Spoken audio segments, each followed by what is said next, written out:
This is the video tutorial on BPOS Commander's Getting Started on BPOS Wizard, which significantly reduces the time and complexity of ordering and setting up your BPOS environment.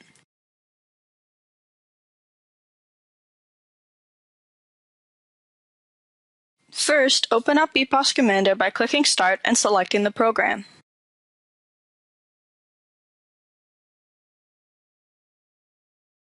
The wizard will open automatically when you start the program. You can choose to deselect the Start this wizard every time I start BPOS Commander option if you so choose. Click Next when you're finished reading over the window. This is where you can order your BPOS subscriptions or activate subscriptions you've already ordered. When you're done selecting the appropriate option, click Next. Now you must log in to the Microsoft Online Service Customer Portal using your Windows Live ID. Once you've finished typing in your credentials, click Sign In or press Enter.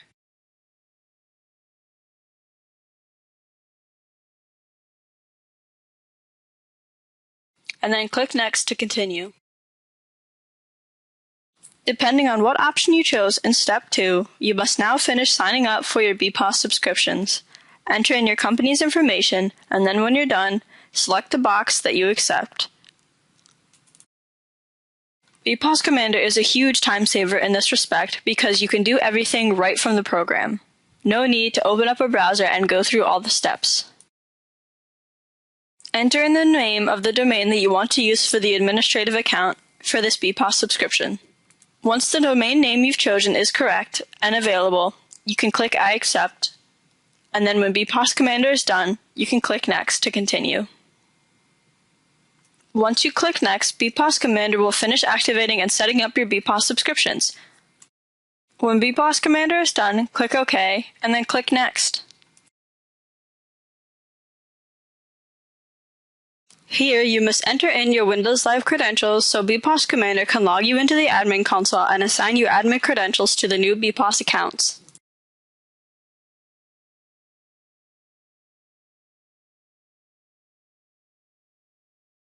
Type in a new administrator password at this time.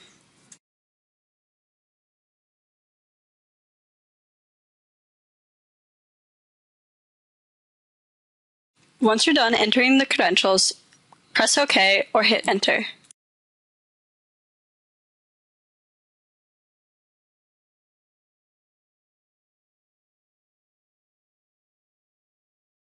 Click Next to advance to the following window where BPOS Commander will log you in automatically to Microsoft's online services.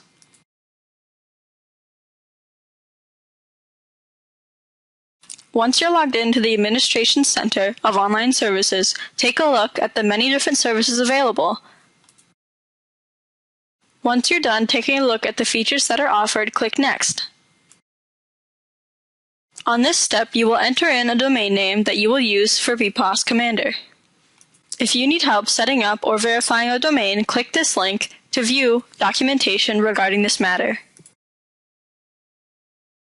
Microsoft has provided a video demonstration of how to add and verify a domain. If you already know your domain, and when you're done viewing the information, simply enter in the domain name, scroll down, and click Create.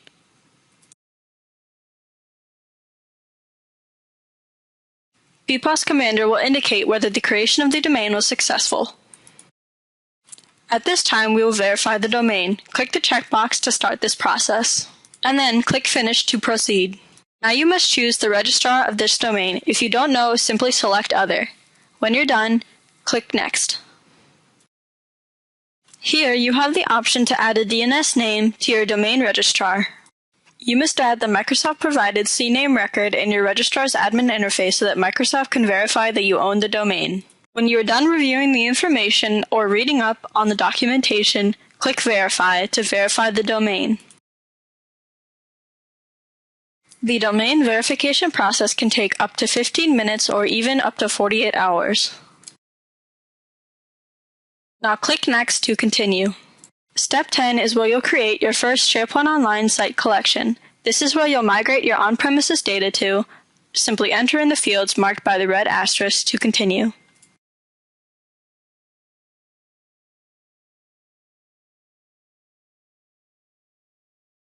Enter in the information as required. You can choose from several different templates, including Team Site, a wiki site, or even a blog. You are also required to enter in an email address so that all the SharePoint data and requests will be sent to one person. The last required field is how much space you wish to allocate for your SharePoint Online site. For now, we will choose 2 GB out of the 5 available. Once you're sure all this information is correct to the best of your knowledge, click Create. Your site collection is now being configured.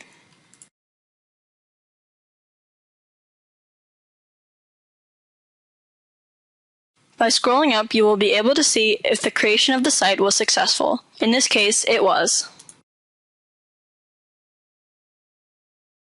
When you're done, scroll back down and click Finish. Once everything has been taken care of on Microsoft's end, you will be able to view and edit your SharePoint site. Here, you can view different things about your site, including the name, be able to view the site itself, as well as make administrative changes. You can also see the amount of storage that the site has. Scroll back over and click Next to continue. BPOS Commander largely takes care of Step 11 for you by entering in the necessary data. BPOS Commander enables the directory synchronization mode on your BPOS account, which is a requirement for BPOS Commander for user provisioning. Once you're done reviewing the information that BPOS Commander has done for you, click Next. Step 12 allows you to view your online BPOS subscriptions. Simply enter in your Windows Live credentials, if needed, to view your BPOS subscriptions.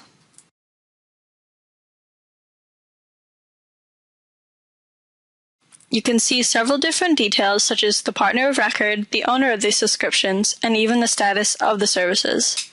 When you're done reviewing the information, click Next. Step 13 connects you to BPOS itself. Click Connect to begin the process and click OK if the enter credentials are correct. Since there are no associated subscriptions, we need to begin this process. Click Yes to do so. Doing so will open up a window where you can select the BPOS subscriptions that you wish to set the associations to. Once you've selected your subscriptions, click Set Association.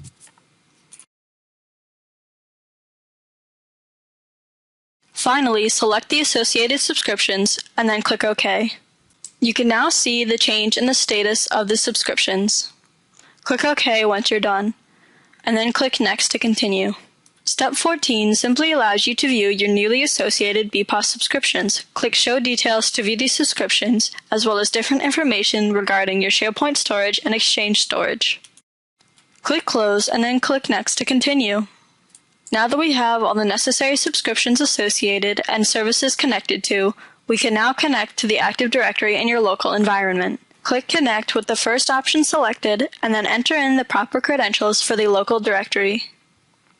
And then click OK to have BPOS Commander connect to the local Active Directory. BPOS Commander will let you know when it's done connecting to the Active Directory. Click OK when it's done, and click Next to continue. At this time, you can either choose to continue on with the wizard or exit the wizard now and use BPOS Commander as you choose.